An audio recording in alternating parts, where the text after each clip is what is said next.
Ringkas cerita teman-teman sekalian, akhirnya Ibrahim dan Ismail menuju ke tempat yang sudah dilihat dalam mimpinya untuk disembelih. Tempatnya di wilayah antara Muzdalifah dengan Mina. Antara Muzdalifah dengan Mina. Tapi sekarang kalau saya melihat dia tepatnya masih masuk wilayah Muzdalifah. Masuk wilayah Muzdalifah.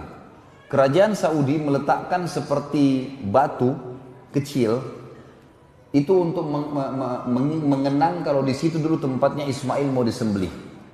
Kalau sekarang pas ada di bawah, ada gunung di bawah rel kereta yang dibuat oleh kerajaan Saudi untuk perjalanan jemaah haji. Biasanya kalau orang tur Siti Mekah ditunjukin tuh. Menuju ke sana teman-teman sekalian, sementara menuju ke sana, syaitan datang menggoda Ibrahim alaihissalam. Lalu membisikkan padanya, untuk apa kau mengganggu, untuk apa kamu menyembelih anakmu, kesian, dia masih kecil, dan seterusnya. Oleh Ibrahim alaihissalam diambil batu, kerikil kecil, dilempari sambil membaca Bismillahi Allahu Akbar. Bismillahi Allahu Akbar, 7 kali. Dilempar, syaitannya pergi.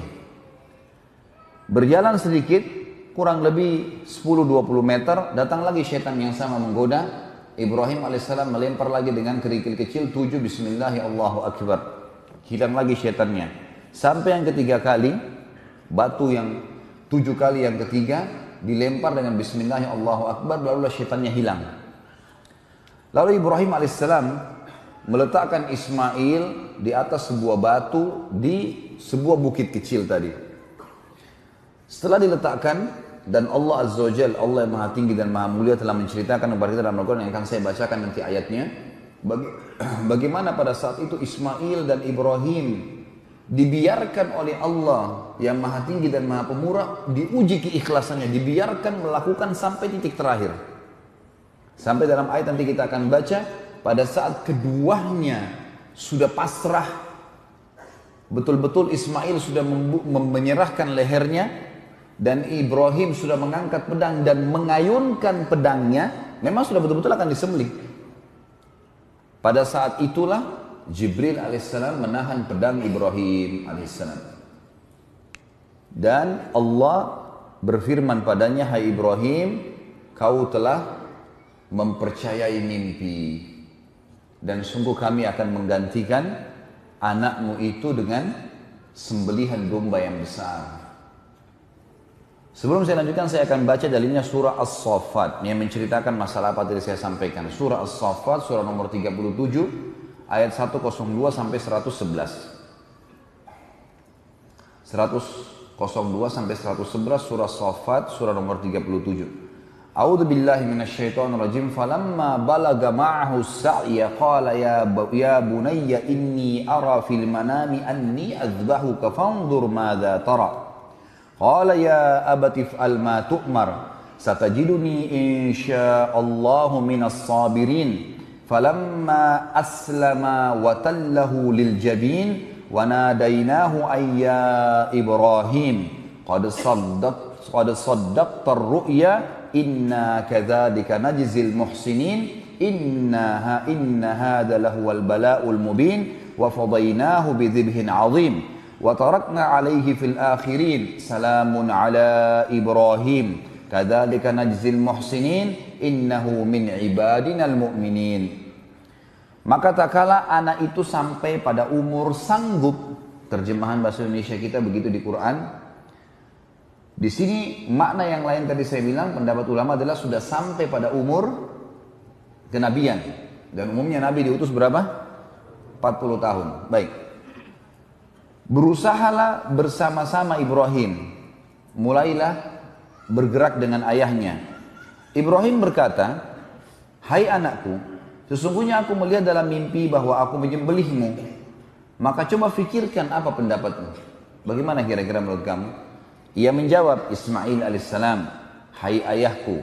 Dan di sini menggunakan kalimat abati. Ya abati. Saya pribadi menggunakan itu buat anak-anak saya. Mereka saya suruh panggil abati, karena memang kalimat ini sebenarnya kalimat dalam bahasa Arab yang paling santun untuk memanggil ayah. Artinya itu apa? Ayahku sayang. Kan kita banyak di Indonesia Abi, ya, atau yang lainnya. Boleh-boleh saja.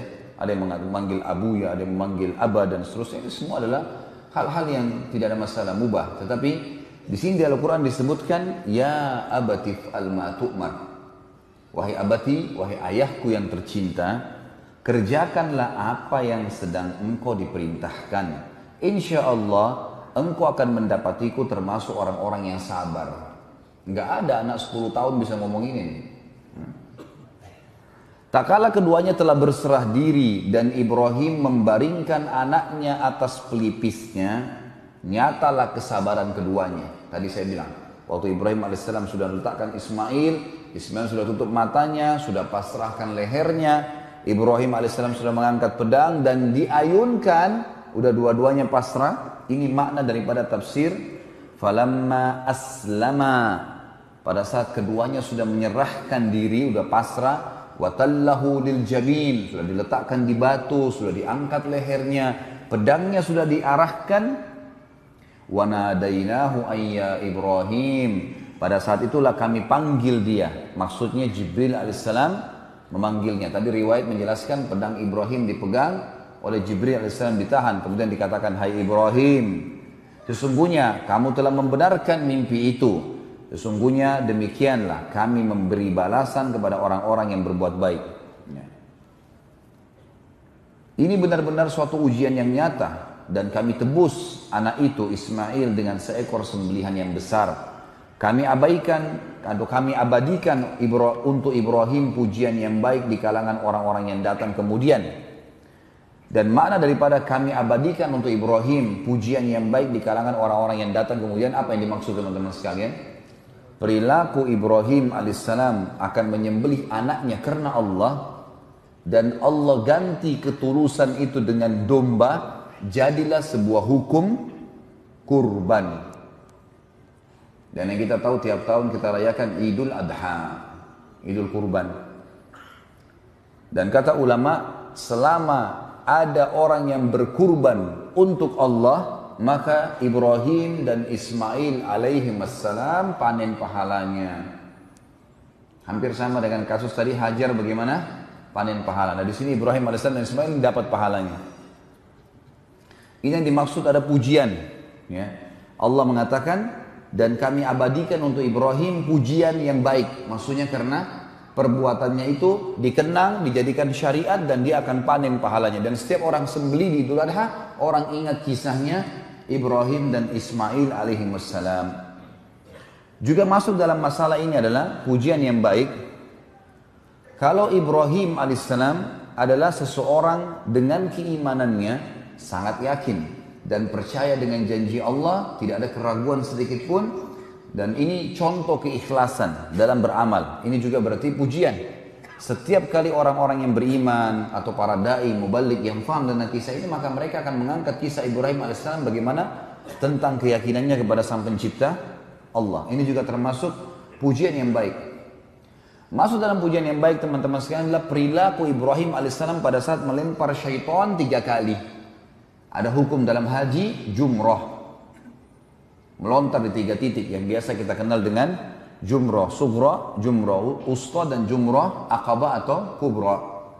Semua jemaah haji diharuskan teman-teman sekalian, diwajibkan untuk jumrah, melontar 7 batu kecil di 3 titik yang Ibrahim alaihissalam melempar, dan menjadi sebuah bagian daripada ibadah. Kata ulama, setiap orang melempar batu jumrah, satunya 1 pahala buat Ibrahim alaihissalam. Sementara semua jemaah haji melempar minimal 21. 7 minimal. Di hari pertama, tanggal 10 Zulhijjah hari Idul Adha, mereka melontar jumrah kubra atau aqabah. 7 kali, 7 batu. Berapa jumlah jemaah haji? Jemaah haji rata-rata 3 juta. Kalau 3 juta kali 7, gitu kan? Itu bisa 21 juta. Pahala ini. Hari ke-11, tanggal 11, 12, 13 yang dikenal dengan hari tasyrik, jemaah haji melempar kecil sedang besar 21 batu dikali 3 juta orang. Itu sudah luar biasa pahala, berjuta-juta pahala didapatkan. Seperti itulah.